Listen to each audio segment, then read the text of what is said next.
Stacy found herself standing before the court after a period of waiting for her adoption trial. Having spent 3 months with her new foster parents, she felt relieved that the moment to express herself had finally arrived. The judge appeared reserved, while her foster parents pretended to be the perfect match for Stacy, hoping she would remain silent. However, much to everyone's surprise, Stacy decided to break the silence and interrupt the judge, causing apprehension among those present. After a short break, the judge called for everyone to return to the courtroom. Stacy sighed and quietly followed her caseworker back to their seats, but not before giving her foster parents a confident look, intensifying their nervousness. They were unaware of what Stacy was about to reveal. Observing Stacy's piercing gaze at her foster parents, the caseworker pulled on her arm, urging her to reconsider. The caseworker emphasized that this was a wonderful family, and advised Stacy not to jeopardize her chance at a stable home. However, the caseworker remained oblivious to the hidden truths lurking behind closed doors. As the trial resumed, the judge was in the midst of speaking, when Stacy suddenly stood up and interrupted him. The judge, taken aback by this unexpected interruption, allowed Stacy to speak. With determination in her voice, Stacy revealed that the seemingly loving family was far from what they appeared to be. There was a dark secret that would ultimately lead to the arrest of her foster father. Somewhere in New York, a young girl named Stacy struggled through a challenging childhood, moving from one foster home to another. She longed for a place to call home and a family to call her own. However, each foster home she encountered fell short of her hopes, and left her feeling incredibly isolated. Stacy had always led a solitary life, with only one friend named Mia and her caseworker, Jim, as constants in her turbulent world. Regardless of what happened, she knew she could depend on them. Jim had witnessed Stacy's resilience as she moved from one foster home to another, always striving to do her best. But success seemed elusive. Now, with only a few potential families left, the Brooklyn family emerged as a promising option. However, appearances can be deceiving. Upon arriving at yet another foster home, Stacy sensed something amiss with her foster father. His peculiar behavior raised red flags, and she decided to dig deeper, uncovering a disturbing secret. The truth about this family was unsettling, and nobody from the outside had any inkling. Determined to take action, Stacy grappled with fear and uncertainty. Speaking up was intimidating, but she couldn't bear the thought of staying with this family any longer. Fortunately, Stacy's trial period was nearing its end, offering her an opportunity to expose the hidden truths in court. She knew that by biding her time, she would soon reveal her secrets. However, the remaining days proved challenging. Her foster brother made her life difficult, and her foster mother's kindness proved to be an illusion. Despite the hardships, Stacy remained steadfast in her determination to escape her suffering. Finally, the day of the court hearing arrived, engulfing Stacy in a whirlwind of tension. She awoke early, her stomach twisted with nerves, and began getting dressed and preparing for the day ahead. The weight of her fate rested on this crucial hearing, and she felt a potent mixture of fear and determination. Both emotions fueled her desire to ensure that the truth would prevail.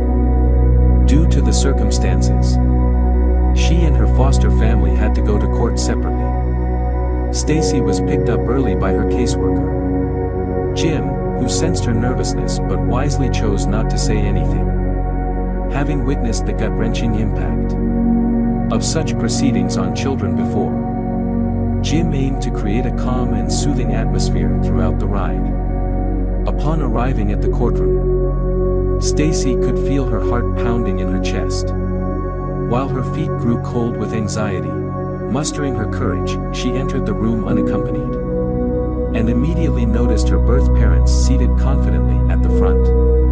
The sight only intensified her apprehension. Taking a moment to absorb her surroundings, Stacy's gaze wandered, observing the judge, the lawyers, and the other individuals present. An overwhelming wave of anxiety threatened to consume her, but she steadfastly pushed it aside, reminding herself of her purpose. She had to fight for her future and remain strong. It wasn't solely about speaking up for herself. She also aimed to protect future children from being placed with these individuals within the flawed foster care system. The hearing commenced and Stacy's foster parents were the first to speak. They lavished praise upon themselves, highlighting their exemplary parenting skills and professed love and care for Stacy. They even went as far as showcasing pictures of their family together, and a carefully curated video portraying them engaging in enjoyable activities. Their objective was to sway the judge into believing that they were the ideal family for Stacy. Silently listening, Stacy's heart raced with a concoction of fear and anger. She knew their claims of being a loving family were far from the truth, and desperately hoped that the judge would see through their deceptive facade. As the trial progressed, Stacy realized that the judge was caught off guard by their behavior. Despite being raised differently from other girls, Stacy knew it was inappropriate to interrupt someone while they were speaking. Feeling helpless in the situation, she had to come up with an alternative plan to potentially sway the trial, even if only for a few minutes. Drawing on her expertise in acting, Stacy decided to portray illness. She placed her hand on her stomach, frowned at the judge and started breathing heavily. During the brief recesses, when everyone was waiting in the hallway, Daisy's parents discreetly approached Stacy to offer some advice. They were aware of her ploy, saying that it wouldn't work, and that she would be forced to live with them regardless of her wishes. However, Stacy had a hidden agenda. She hadn't disclosed to her foster parents that she knew their secrets. Now, with their attempt to intimidate her, she responded with a well-crafted reply that left them unsettled. "I wouldn't be so sure about that," she said. "You never know what I might say." This response left her foster parents on edge for the remainder of the trial. Stacy's intention was to create an atmosphere of doubt around them. All she needed was one slip-up in front of the judge, and her story would gain more credibility. Stacy was well aware that she wouldn't be taken seriously if she didn't act decisively. As Stacy's foster parents walked away, her caseworker approached her, inquiring about the situation. Stacy started to respond, but Jim, observing the interaction, sensed that there was more to it. He warned Stacy not to do something she might regret later, reminding her that she was in a loving family and shouldn't jeopardize it. Stacy felt the urge to make a snarky remark, but was interrupted when someone called her for the trial to continue. With a sigh, Stacy signed and followed her caseworker silently back to her seat.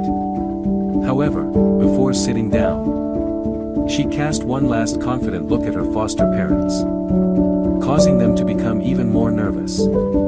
This shift in their demeanor boosted Stacy's confidence, as she realized she had the power to make an impact. She decided to bide her time and wait for the perfect moment to interrupt the judge and reveal the truth about what truly went on within that family. Stacy's caseworker noticed her piercing gaze at her foster parents and gently touched Stacy's arm, questioning her intent. She warned Stacy not to do something she might regret later. Meanwhile, the judge proceeded with the trial, discussing various matters that Stacy struggled to comprehend. Stacy's caseworker kept a watchful eye on her, suspecting that she might be planning something foolish. However, Stacy remained determined. She couldn't live with herself if she didn't speak up. In the midst of the judge's speech, Stacy abruptly stood up, ignoring her caseworker's attempts to make her sit down. "I have something to say and it's of utmost importance," she declared. The judge was taken aback by this unexpected interruption, leaving everyone in the courtroom astonished. Stacy stood in the courtroom, surrounded by silence as the judge cast a surprised and concerned gaze upon her. A few seconds passed as the judge contemplated the situation. Stacy knew that there were two possible outcomes. Either she would be allowed to speak or she would be dismissed and ignored. The suspense was overwhelming, and Stacy could feel all eyes on her. Had she made a mistake by openly expressing herself? Finally, the judge broke the silence. But his response was not what Stacy expected. "Walk with me," he said, standing up. "Trial is adjourned until we return." Stacy and her caseworker followed the judge to a small room at the back. The judge closed all the blinds and took a seat at the table in the center. He looked at Stacy with a grave expression and said, "That's a very serious allegation." Stacy knew she couldn't do anything but tell the truth. "I wouldn't lie to you," she replied. "I would be in serious danger if I were to stay with that family." The judge appeared even more surprised by her statement. "Danger?" he asked. "Why would you say that, honey?" The judge's evident interest in hearing her story made Stacy hesitant to share all the details. "Do you promise to believe me?" she asked the judge. The judge looked at Stacy and then at Jim before responding. "I can't promise that. I'll have to initiate an investigation based on the details." Stacy's heart pounded as she realized the gravity of the situation. Deep down, she knew it wouldn't be easy. But things had escalated rapidly. Glancing down at the table, she mustered the courage to speak up. "Can I talk to Jim alone first?" Stacy asked, her fingers fidgeting nervously. The judge, who seemed understanding, agreed. "Of course, I'll wait outside." As the judge left the room, Stacy turned to Jim, her voice filled with concern. "Jim, there's something I need to tell you," she began hesitantly, sharing her suspicions. Stacy couldn't believe the words coming out of her own mouth. "Are you 100% sure?" Jim asked, his expression filled with disbelief. "I find it hard to believe this could happen in a foster family. They go through multiple checks to be accepted." Stacy's impatience grew, and the frustration of not being believed by adults overwhelmed her. Filled with anger, she couldn't take it anymore and abruptly stood up, rushing out of the room. She ran past the judge, ignoring his calls to stop. Tears streamed down her cheeks as she sprinted through the streets. "They have to believe me," she thought determinedly. "I just need proof." Knowing exactly where to find it, Stacy hurried back home, covering the distance of 2 or 3 blocks in a rush. Bursting through the doors, she startled her foster brother, who stayed behind, confused. He asked, "What are you doing here?" "Don't worry about it," Stacy assured. "This will be the last time you'll see me ever going into this house." She hurried upstairs, knowing exactly where to look, and quickly found the evidence she needed. She dashed back downstairs, out the door, and made her way to the courtroom. Her heart raced so fast that Stacy feared it would leap out of her chest. It wasn't uncommon to see a little girl running on her own in a bustling New York street. When she reached the courtroom, she was stopped by the guards. "What are we doing here, little girl?" they asked. "I have a court hearing," Stacy confidently replied. She yanked her arm free from the guard's grip and ran past him, hearing his shouts fade behind her. Bursting through the courtroom door, she caught the judge in the middle of informing everyone about Stacy's disappearance. The judge was stunned to see Stacy return. Stacy's forehead glistened with sweat, and she had to catch her breath before she could speak again. Jim rushed to her aid, helping her back to her seat. "I have the evidence," Jim exclaimed. "I have the evidence," Stacy repeated, this time loud enough for everyone to hear. Her foster parents shot up from their seats, their faces turning pale as they looked at Stacy. "Stacy, darling," her foster mother said. "What do you mean? Didn't you enjoy your time with us? I thought you liked going on trips with us and having your own room." But Stacy's gaze remained fixed on the judge. "All right, Stacy," the judge said. "Let's go back to the room." "No," Stacy replied firmly. "I want everyone to hear." Stacy stood up from her seat. As she adjusted her posture, she glanced quickly at her parents and gave them one last confident look. Then, she turned her gaze towards the judge and began narrating her story. It wasn't the picture-perfect family everyone believed it to be. And she was about to reveal why. "When I first joined this family, I was captivated by their kindness. They seemed genuinely fond of me and provided a sense of security. However, that feeling soon dissipated, as I started noticing peculiar behavior from my foster father. Behind his innocent facade lay a hidden truth: he was a bank robber." Stacy's words caused gasps to ripple through the courtroom, and she anxiously looked at the judge, searching for his reaction. However, his facial expression remained inscrutable. "This is a serious allegation, Stacy," the judge responded, his voice grave. "You mentioned having proof. Can you present it to me?" Stacy walked up to the judge and retrieved something from her pocket. It was a crumpled $100 bill. She handed it over to the judge and said, "This is from one of the large bags filled with money." The judge took the money, inspected it and passed it to an officer nearby, muttering something inaudible to Stacy. The officer turned to face her foster father directly. "Arrest this man," the judge commanded. Stacy's foster father attempted to talk his way out of the situation, but the judge remained resolute. It was a bold move without concrete evidence. Yet the judge placed his trust in Stacy, guided by some underlying reason. Stacy wore a broad smile as she watched her foster father being escorted out of the building. She couldn't help but wonder what would happen to him. Will he be interrogated? Will they test the money for fingerprints and trace which bank it came from? She asked eagerly. The judge replied, "Yes, he will be interrogated. And they will indeed examine the money for fingerprints and trace its origin. However, if it turns out to be a mistake, he will be released. And you might face some trouble." Stacy's caseworker suggested that she could stay with him for the night, until they figured out the next steps. Stacy didn't mind, she was just happy that she would never have to go back to that family again. The police thoroughly investigated Stacy's allegations, and discovered that she was right. But that wasn't the end of it. It turned out that her foster father, who used to be a bank robber, was part of a notorious criminal group. He was brought to justice, and his family was prohibited from fostering ever again.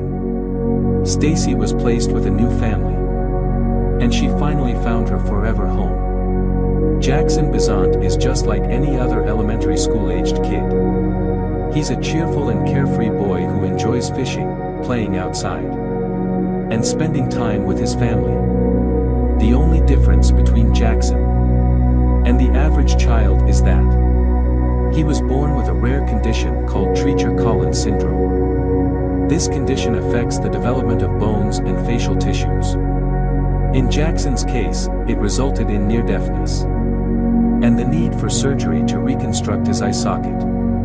Unfortunately, this condition also subjected him to relentless bullying from his schoolmates and even some adults. His father in Idaho was devastated when he discovered that his son was being labeled a monster at school. After reaching his breaking point, the distraught father resolved to take action and teach a lesson to his son's tormentors. But before we proceed, please remember to like this post, subscribe to our channel, and click the notification bell for more amazing videos. Dan, the father of Jackson, had repeatedly witnessed his son being bullied and was deeply affected by it. He vividly remembered walking down the street with Jackson, when a passing woman remarked about the little boy's appearance. It was difficult for any parent not to intervene when their child is being bullied. But Dan managed to stay composed and focused on keeping his son happy and grounded. However, a recent incident at school pushed Dan beyond his limits, and he could no longer remain silent. While having breakfast in the school cafeteria, Jackson was approached by 3 older boys who started taunting him, calling him names like ugly and monster. Jackson endured the bullying until a teacher's aide finally intervened and put an end to the cruel torment. Hearing this story, Dan couldn't hold back his tears, realizing that this was not an isolated incident but a recurring problem. Enough was enough for Dan, and he was determined to ensure that his son would never be subjected to such torment again. He took to Facebook to share a heartfelt post, addressing the bullies directly. Dan poured his emotions into his words, expressing the pain he felt in his heart and the agony that seemed to tear at his soul. In his post, Dan began by describing Jackson as a beautiful young man, and shared that he had to endure a constant barrage of derogatory comments and ignorance that he had never witnessed before. Jackson was regularly called ugly, freak and monster by his peers at school. He discusses suicide and he is not quite 8 years old. He claims to have no friends and believes that everyone hates him. Kids throw rocks at him and push him, shouting horrific words. Please take a moment to imagine if this were your child. Take a moment to educate your children about special needs. Talk to them about compassion and love for our fellow human beings. His condition is called Treacher Collins. You might even consider looking it up. He has endured numerous painful surgeries, and will have several more in the coming years. Dan wrote about this, and while some might criticize the school or the teachers for the bullying Jackson had to endure, Dan doesn't blame them, nor does he want others to. Instead, he wants to place the blame where it truly belongs, with the parents who failed to teach their children kindness, compassion and acceptance. Dan's plea is for parents to read his post and understand his heartbreak. He urges them to educate their children and make it clear that bullying is never okay. He asks everyone to share his message, because this should never happen to anyone. Jackson was born with Treacher Collins syndrome, which often draws negative attention due to his appearance. This rare condition affects the development of bones and facial tissues, resulting in visible deformities. Unfortunately, he will have to undergo many more procedures throughout his life. After reading Dan's post, children at Jackson's school reached out to him and his family, expressing their desire to befriend and protect the boy. Dan's heartbreaking words even led to the connection of Jackson with 2 other children in his area who also have Treacher Collins syndrome. They are now planning to arrange a play date. Overwhelmed by the support, Dan set up a P.O. box for those who would like to send letters or cards to Jackson. And the box has been filling up. It saddened me to read Dan's desperate plea on Facebook and hear about the torment that Jackson endured from other children.